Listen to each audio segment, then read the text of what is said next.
அனைவருக்கும் வணக்கம். நான் வந்து ஒரு part time teacher, physical education தான். இதில் வந்து பார்த்தீங்கன்னா, இது வந்து எங்கள் அப்பா செய்து கொண்டிருந்தார். இதுக்கு பேர்லாம் தெரியாது எங்களுக்கு. என்னென்ன செய்வார் எல்லாம் நான் பார்த்துட்டு இருப்பேன். ஆனால் பேர் எதுவுமே நமக்கு தெரியாது. இதனுடைய முக்கியத்துவம் எப்போ தெரிஞ்சதுன்னா, கொரோனா டைமில் தான் தெரிஞ்சுது. ஏன்னா அலோபதி நம்மளை காப்பாற்றுறவங்களுக்கு எல்லாருமே தெரியும், அலோபதி நம்மளை காப்பாற்றுறது கிடையாது. எல்லாருமே பார்த்தீங்கன்னா இந்த சித்தா இதை பற்றி தான் காப்பாற்றிட்டு இருந்தது. இப்போ ஐயா கூட சொன்னார்ல, மலேசியாவில் வந்து வந்தேன், எனக்கு இதெல்லாம் செஞ்சாங்கன்னு. ஒரு கப்பலில் போகிறாங்க, ஃப்ளைட்டில் போகிறாங்க, அந்த நேரத்தில் டாக்டர் இருக்காங்களா? ஏதோ ஒரு உயிருக்கு ஆபத்துனா கூட நம்மளால முடியும்.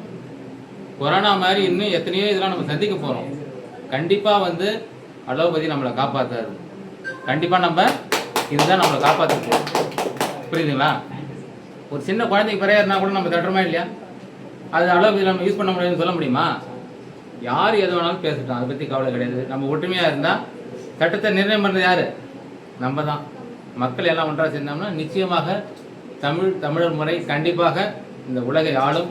அதற்காக கண்டிப்பாக நான் உழைத்து கொண்டிருக்கிறேன். நிச்சயமாக வெற்றி பெறுவீர்கள். அன்றைக்கி நைட்டை இவரை பார்த்து சொன்னேன், கண்டிப்பாக உங்களுக்கு நிறைய பெரிய ஃபியூச்சர் இருக்கும். பார்த்தீங்கன்னா அந்த 3 நாள் பார்த்தீங்கன்னா நிறையா சொல்லி கொடுத்தாரு. ஸ்பீடாக சொன்ன மாதிரியே இல்லை பாருங்க, பதட்டமே இல்லை. அவர் பேசும்போது எந்த பதட்டமுமே கிடையாது, அப்படியே ரிலாக்ஸாக பேசினார். இன்னொன்று எங்களுக்கு வந்து அதிகாரிகள் சொல்கிறது என்னென்னா, ஒரு 30 நிமிஷத்துக்கு மேலே ஒரு சைக்கலாஜிக்கலாக ஒருத்தவங்களை இது பண்ண முடியாது, உட்கார வைக்க முடியாது, வேறு எண்ணத்துக்கு கொண்டு போக முடியாது. ஆனால் உண்மையிலே எனக்கு தெரிஞ்சு 3 நாளுமே நம்ம வேறு சிந்தனைக்கே போக கிடையாது. போயிட்டே இருந்தது, ஸ்பீடாகவும் இருந்துச்சு, பதட்டமும் இல்லாமல் இருந்துச்சு. உண்மையிலே ஒரு சிறந்த எதிர்காலம், சிறந்த ஆசிரியர்கள் இருந்தோம். வயசு கம்மியாக இருக்கலாம், அதுதான் உங்களுடைய சாதனை. சின்ன வயசுலேயே இந்த ஃபீல்டுக்கு வந்துடுறீங்க. நிச்சயமாக உங்கள் ஒரு கிட்டத்தட்ட ஒரு 60 வருஷம் கண்டிப்பாக பயணிப்பீங்க.